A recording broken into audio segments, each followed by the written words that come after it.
Hey there, everybody. This is Taylor with Royal Gorge Anglers.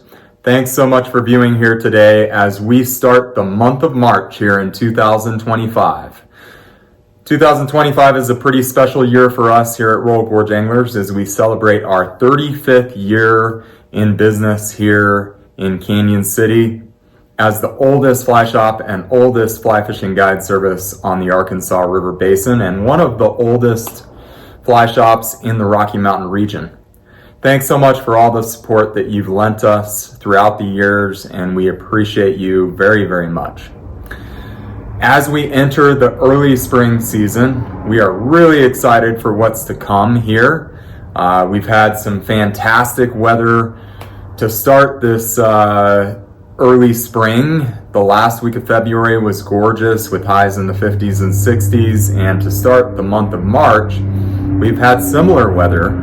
It's been pretty dry in our neck of the woods and snowpack is below average currently, but March is the wettest month of the year for us here and for our snowfields, both in the Collegiate Peaks as well as the Sangre de Cristo range. And so we expect for some padding of that snowpack to occur over the next month or two. However, it is likely that we will see a bit lower than average flows here this year. We have plenty of water in storage at our upstream reservoirs, our contributing tail races. So we'll have plenty of water to keep the water temperature cool in those hot summer months. However, we may see some relatively low water in the spring and in the fall. Which is never typically a bad thing from the fishing perspective, as it allows for exceptional wading, and we still should have some fantastic conditions for float fishing on those shoulder seasons. Of course, our float fishing is optimal in the summer season, especially from the end of runoff, what we call receding edges, in late June, early July, on through the middle of August. On August 15th, we'll see flows minimize slightly within our VFMP, Voluntary Flow Management Program, and likely drop under 700 CFS. So we'll see what the snow does here in the next month or two.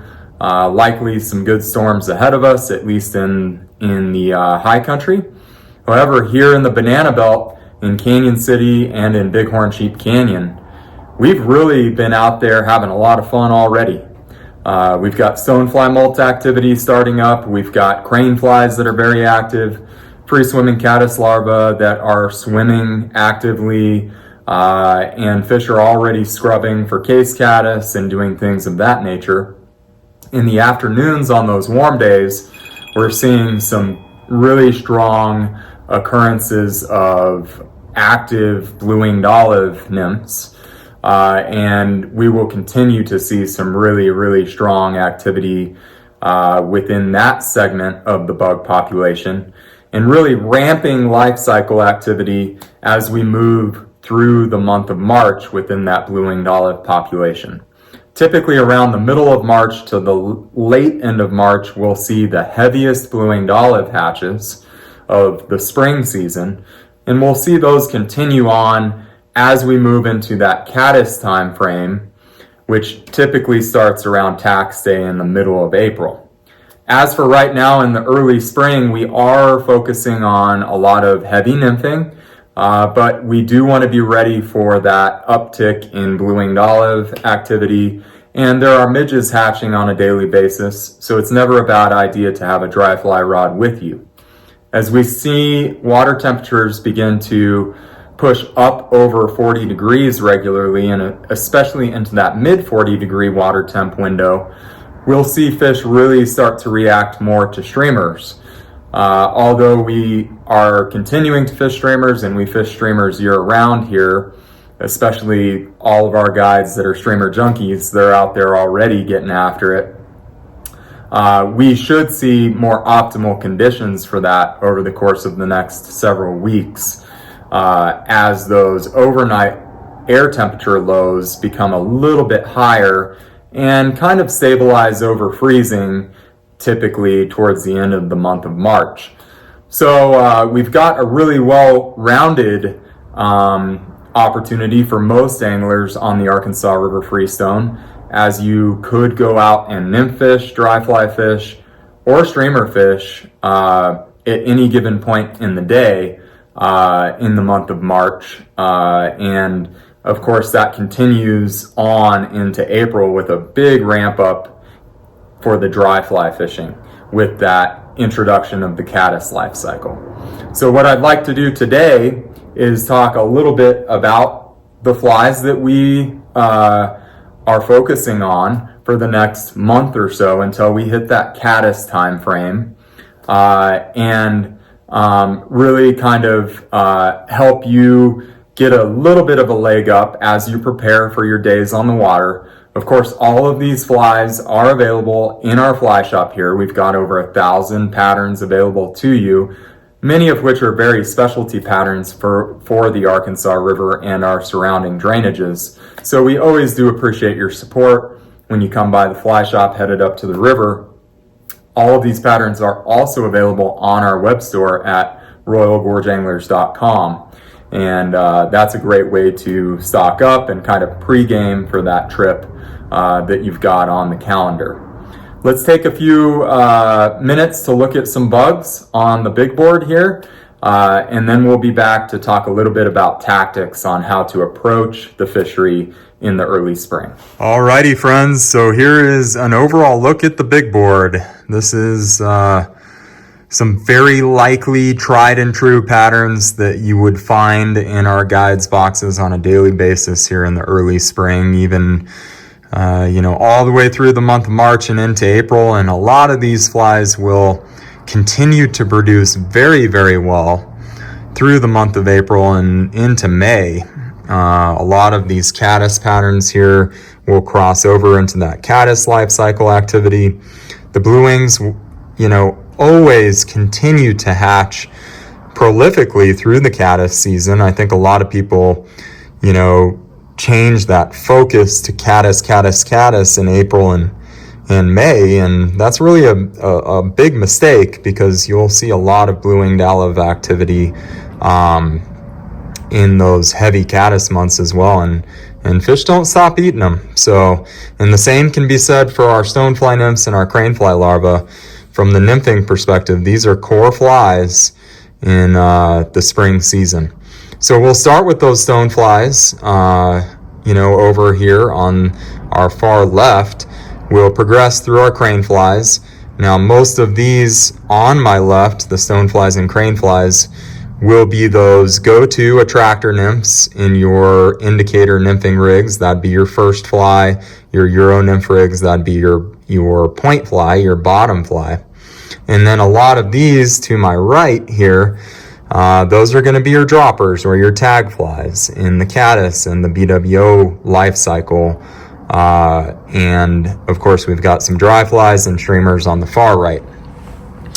Starting with our stoneflies here on the upper top, we've got a kind of a newer pattern that has been really, really productive early on here this spring.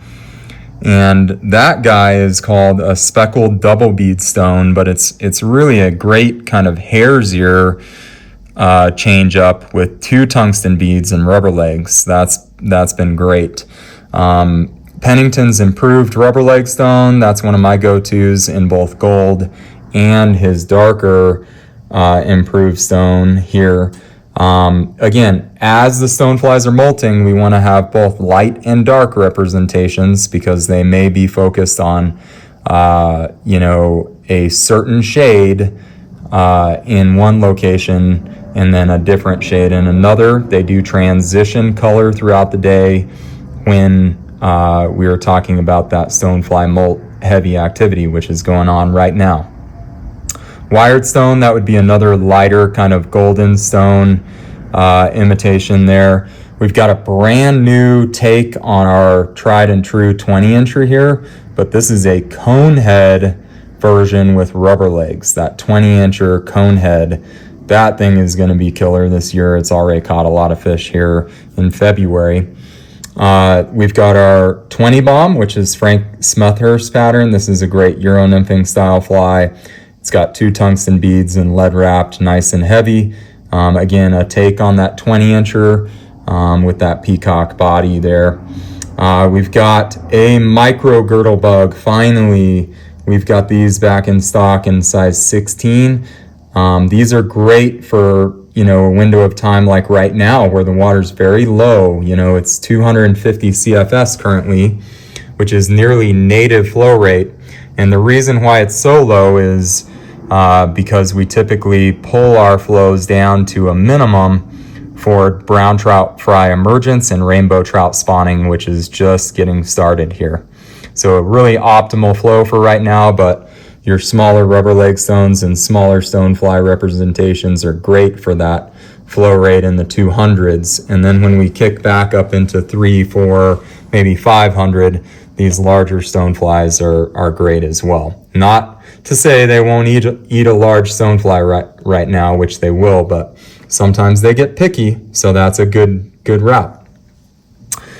In your crane flies, this is of course as large as we get with this big epoxy crane fly larva, size 8 in tan. That's your big guy for those deep dark holes. Okay, Jig Amex, which is a Euro nymphing style fly, works great under an indicator as well. Our Mocheck crane, which we carry in both tan and olive. You're looking at tan right here, size 12. Our CZ crane fly larva in olive here, both in size 12 and 14. Waltz worm, which is a great attractor crossover fly, fishes fantastic throughout the season. This is a size 10 or a 12. I fish it down into a 14 in the spring as well. Really a crane fly focus in this window of time. Our blowtorch, which could be equally as effective as a caddis right now, but in this kind of tan, what we call hare's ear color, definitely kind of a crane fly looking bug, but just super buggy when that CDC gets wet, envelops the fly, and just a breadwinner on our river. Another breadwinner, moving more into the caddis scene, subsurface, is our jig thrasher. This thing is absolutely fantastic, and probably one of our top flies, if not our top beadhead last year throughout the entire fishing season. Again, that's the thrasher, and that's in the pheasant tail color, but we stock a number of colors here. This is a newer pattern in the magic fly family, and a great kind of caddis attractor in that Euro nymph category. Fish really like silver beads in the spring, really anytime, but that bright chartreuse green body going to be a good caddis imitation. We've got kind of our crossover case caddis here. This is a jigged case caddis that will produce very well with for you with that matte black bead. Fantastic fly. We've got another case caddis, and this is your feeding caddis. That's Ben Ferimsky's fly and has been a great producer, especially in the early spring for us. We've got peach fuzz. That's Keller's peach fuzz, and this is going to be kind of that caddis pupa looking bug, but will fish really well in the early spring as well. We've got a free swimming caddis here, just a pure basic Rhacophylla larva here. And then we've got our Bars uncased caddis, which is a really good crossover. So a number of caddis larva imitations that will work well for you. Moving over into our BWO nymphs, which, like I said, have been fishing very well in the month of February and here early in March on the substrate in the afternoons, but will be kind of an all-day breadwinner for you through the month of March and into April and throughout the spring. Our camo Juju Betis tungsten bead right here. Our Slim Shady, this is Juan Ramirez's and just a staple pattern on our river.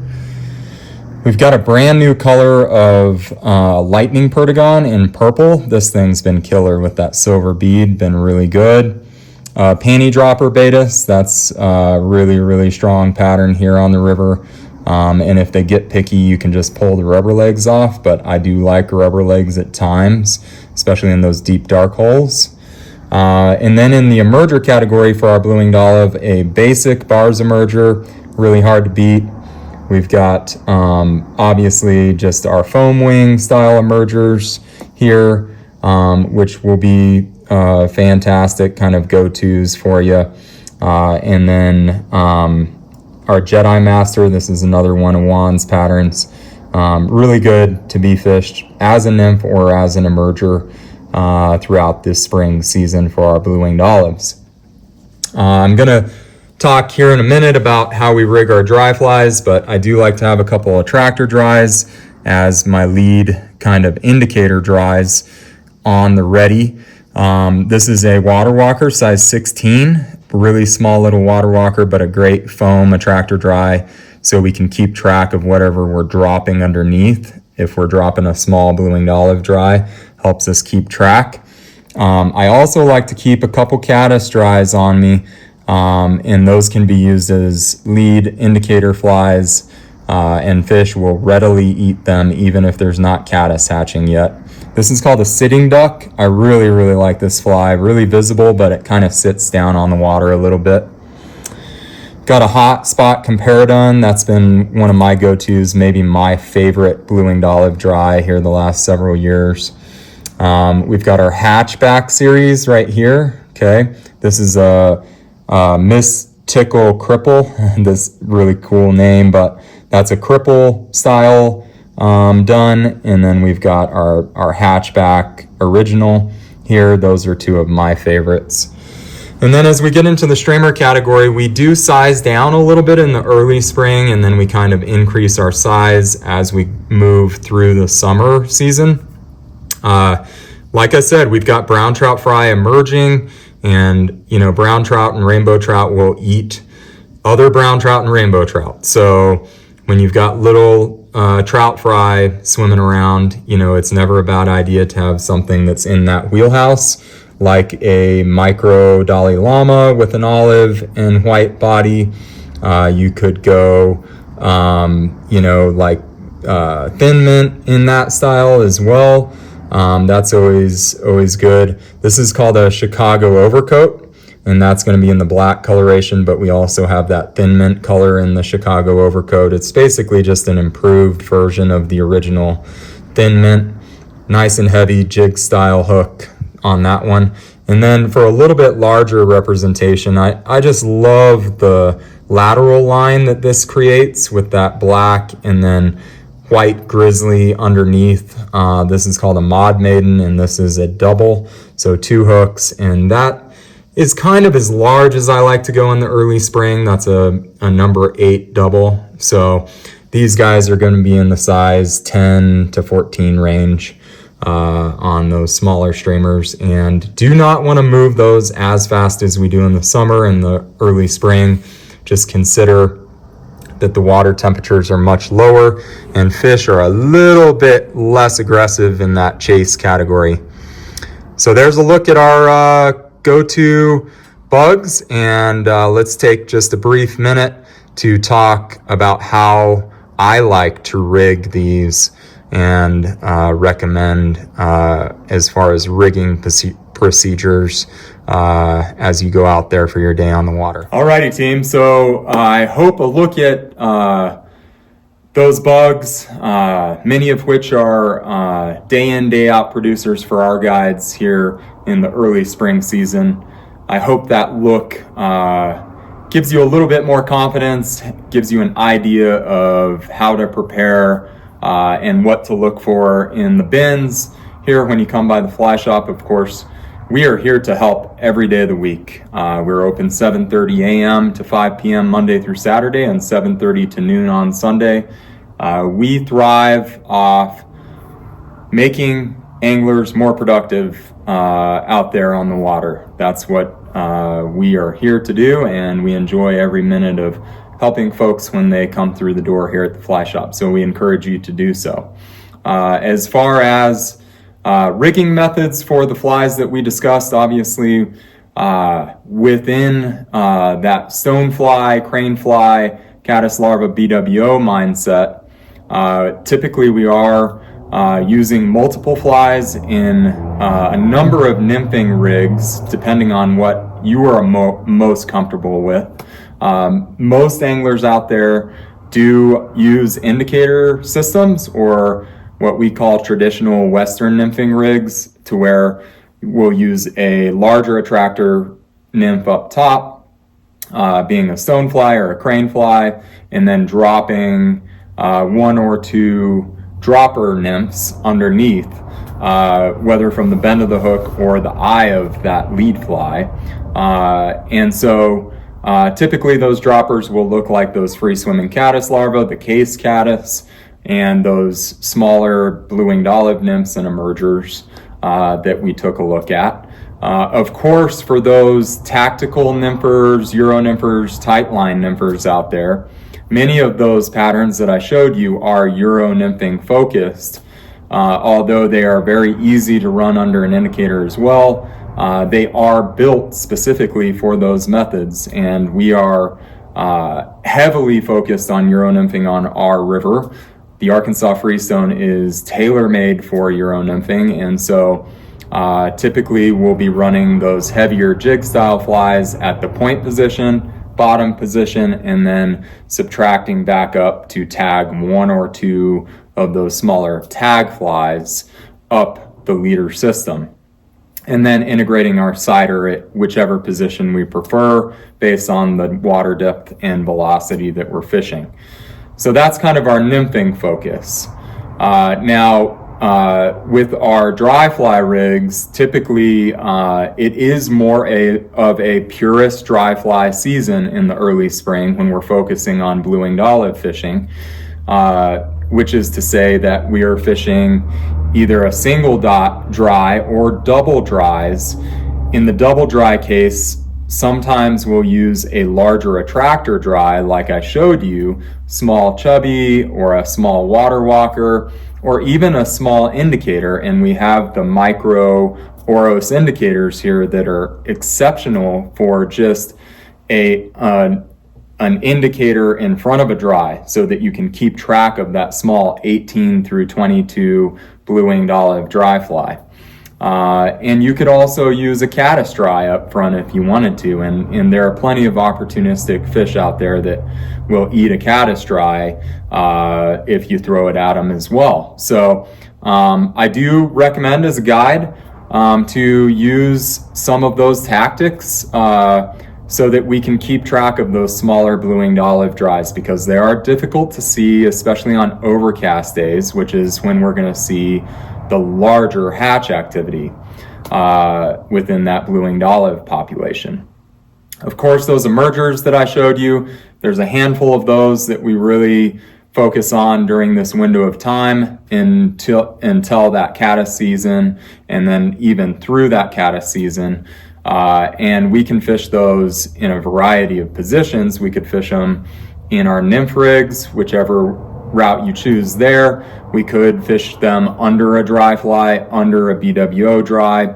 And that's especially effective if we're seeing fish feeding in that subsurface film, in which we're not seeing their mouth open completely on the surface, but we're seeing those dorsal fins and those what we term rolling fish. That will be where we really want to focus on that emergent stage of the blue-winged olive. So those are all just a few little introductions to the methods that we like to focus on as guides on the river.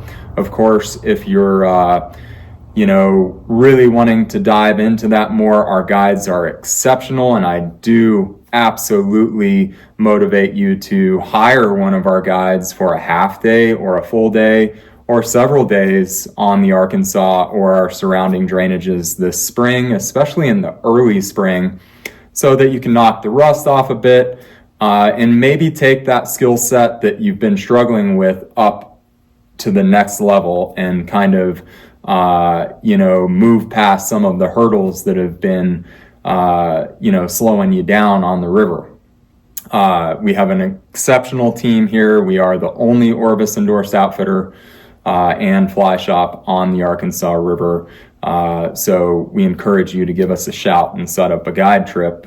We do have a few guide days available in those prime weeks of the season still, and the March month is an exceptional one to think about, especially if you don't want to deal with the crowds as much. There's not as many people out on the water in the month of March than there are in the month of April.